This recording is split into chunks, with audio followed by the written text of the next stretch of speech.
நம்ம நாட்டில் தான் சாப்பிட்றது, சமைக்கிறது, படுக்கிறது, படிக்கிறது, பூஜை செய்கிறது, ஏன் கல்யாணம் பண்ணும்போது மணவறையில் உட்காந்துருக்கிறது எல்லாமே தரையில் உட்காந்து செய்கிறோம். வெளிநாட்டுக்காரங்க எல்லாம் தரையில் ஒரு 5 நிமிஷம் உட்காந்துருக்கிறதுக்கு கூட கஷ்டப்படுறத பார்த்தா ஆச்சரியமாக இருக்கும். ஆனால் இப்போ நாமளும் டைனிங் டேபிள், சோஃபா, சேர் எல்லாம் யூஸ் பண்ண ஆரம்பிச்சிட்டோம்.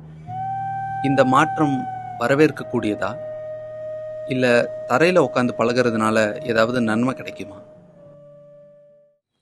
இந்த உடல் என்றது நாம் மேலேருந்து எங்கேயோ கொண்டு வரல. இந்த உடல் என்றது இந்த பூமியில ஒரு பாகம்.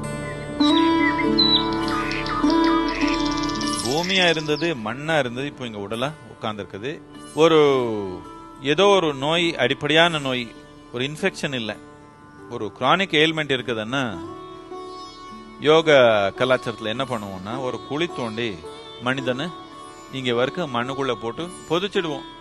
ஒரு சில மணி நேரம் அந்த மண்ணுக்குள்ளேயே அவனை இருக்கணும், பூமி கூட தொடர்பு வச்சு இருக்கணும். என்னத்துக்குன்னா, இந்த உடல்ன்றது, பூமின்றது, மண்ன்றது ஒரு வித்தியாசம் இல்லை. இது அது ஒன்று தான்.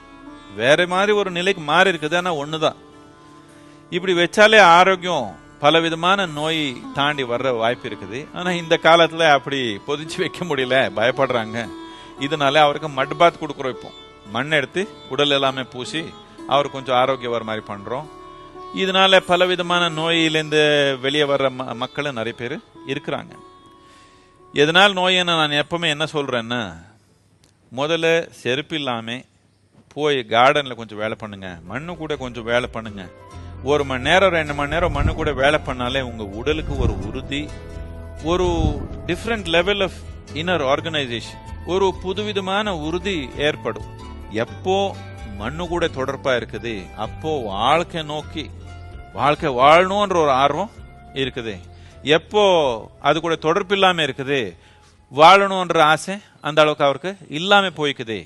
இது வெறும் மனத்துல இல்ல, உடல்நிலையில ஒரு செல்லிலையும் இது நடக்குது. அதனால உட்கார்ந்தாலு, நின்னாலு, படுத்தாலு தரை கூட தொடர்பு வச்சுக்கணும். தொடர்பு வச்சா ஒரு செல்லுக்கு வாழணும்ன்ற ஒரு ஆர்வம் ஏற்படுது, ஒரு தெம்பு உடலுக்குள்ள வருது. எப்பவுமே நாம மண்ணு கூட தரை கூட முடிஞ்ச அளவுக்கு தொடர்பு வச்சுக்கிறது நல்லது.